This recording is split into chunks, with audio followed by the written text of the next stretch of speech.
खुदा खुदा करके गर्मी का जोर टूटा है और बारिशें शुरू हो गई हैं। तो इन बारिशों के मौसम में अगर पकोड़े बनाकर नहीं खाए तो कुछ अधूरा सा लगता है।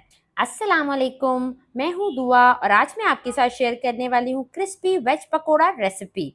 अब सब्जी के पकोड़े तो कोई भी बना सकता है, लेकिन इन पकोड़ों की खास बात यह है कि ये नॉन ग्रीसी नॉन ऑयली बनकर तैयार होंगे और ठंडा होने के बाद भी बहुत देर तक क्रिस्पी रहेंगे। और अच्छी बात यह है कि ये अंदर से बिल्कुल सॉफ्ट और बाहर से क्रिस्पी, खाकर मज़ा ही आ जाएगा।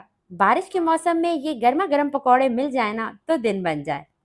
मज़ेदार से सब्जी के पकौड़े बनाने के लिए एक बोल ले लेते हैं और इसमें एक बड़े साइज का प्याज स्लाइसेस में काट के डाल दें और जो भी सब्जी आपको पसंद है वो आप इसमें शामिल कर दें। मैंने 1 कप बंद गोभी ली है, आधा कप पालक ली है, मुट्ठी भरकर हरा धनिया लिया है और थोड़ा सा पुदीना भी लिया है। ये सारी चीजें मैंने बारीक बारीक काट ली हैं।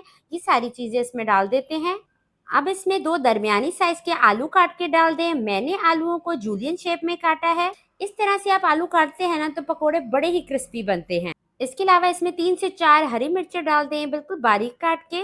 इसके अलावा इसमें कुछ स्पाइसेस डाल देते हैं। हाफ टेबल स्पून भुना कुटा जीरा, हाफ टेबल स्पून कुटी हुई लाल मिर्च, हाफ टेबल स्पून पिसी हुई लाल मिर्च, 1 टीस्पून पिसा हुआ गरम मसाला, 1 टेबल स्पून भरकर धनिया पाउडर, हाफ टी स्पून हल्दी पाउडर, हाफ टी स्पून अजवाइन डाल दें। ये इंशाल्लाह आपके डाइजेशन को बेहतर रखेगी।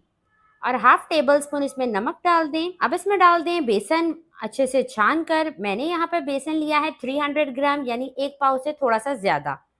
अब सब्जियों में बेसन और स्पाइसेस को अच्छे से मिक्स कर लें और इसे 5 मिनट के लिए रेस्ट दें। इससे क्या होगा कि सब्जियां पानी छोड़ देंगी और हमें इसमें कम से कम पानी डालना होगा। तो ये छोटी छोटी सी चीजें होती हैं जिसे आप अपने जहन में रखकर एक बेहतरीन सी रेसिपी तैयार कर सकते हैं। 5 मिनट के बाद आप देख सकते हैं कि इसकी कंडीशन कैसी हो गई है। सब्जियों ने अपना पानी छोड़ा है तो ये काफी स्टिकी सा इसका बैटर हो गया है। अब आप थोड़ा थोड़ा पानी अपने हिसाब से डालकर पकोड़ों का बैटर घोल लें। इस स्टेज पे अगर तो आपको रेसिपी जरा सी भी अच्छी लग रही है तो वीडियो को लाइक कर दें और चैनल को सब्सक्राइब भी कर लें। देखिए बैटर इतना थिक होना चाहिए कि वो तब तक ना गिरे जब तक आप उसे खुद ना गिराएं। इस बैटर को ज्यादा थिक नहीं करेंगे ताकि पकोड़े क्रिस्पी और शानदार बने। ऑयल को गरम करेंगे मीडियम टू लो फ्लेम पर और बैटर को हाथों की मदद से तेल में डालते जाएंगे। सब्जी के पकौड़ों के बैटर में ना ही हमने कॉर्नफ्लोर डाला है, ना चावलों का आटा और ना ही मीठा सोडा। ये पकोड़े इतने मजेदार और क्रिस्पी बनकर तैयार होंगे इन तीनों चीजों के बगैर इंशाल्लाह। पकोड़े डालने के बाद 5 मिनट तक तो आपने इसको बिल्कुल हाथ नहीं लगाना है। बस फिर उसके बाद जैसे ही एक साइड से हल्का सा कलर आए तो आपने इसकी साइड चेंज कर लेनी है। ये बेहद क्रिस्पी और जायकेदार पकोड़े तैयार होंगे। इतने के खाने के बाद आप मुझे दुआएं देंगे।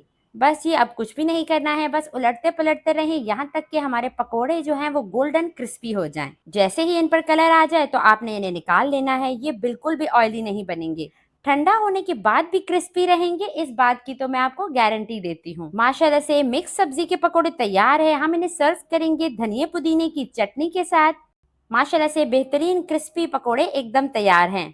रेसिपी ट्राई करें तो अपना फीडबैक लाजमी दिया करें। और जैसे मैंने आपसे कहा था, अंदर से सॉफ्ट ऊपर से क्रिस्पी ये मिक्स वेजिटेबल पकोड़े बिल्कुल तैयार हैं। इसी के साथ इजाज़त चाहती हूँ। अपना ढेर सारा ख्याल रखिएगा, दुआओं में याद रखिएगा। अल्लाह हाफिज।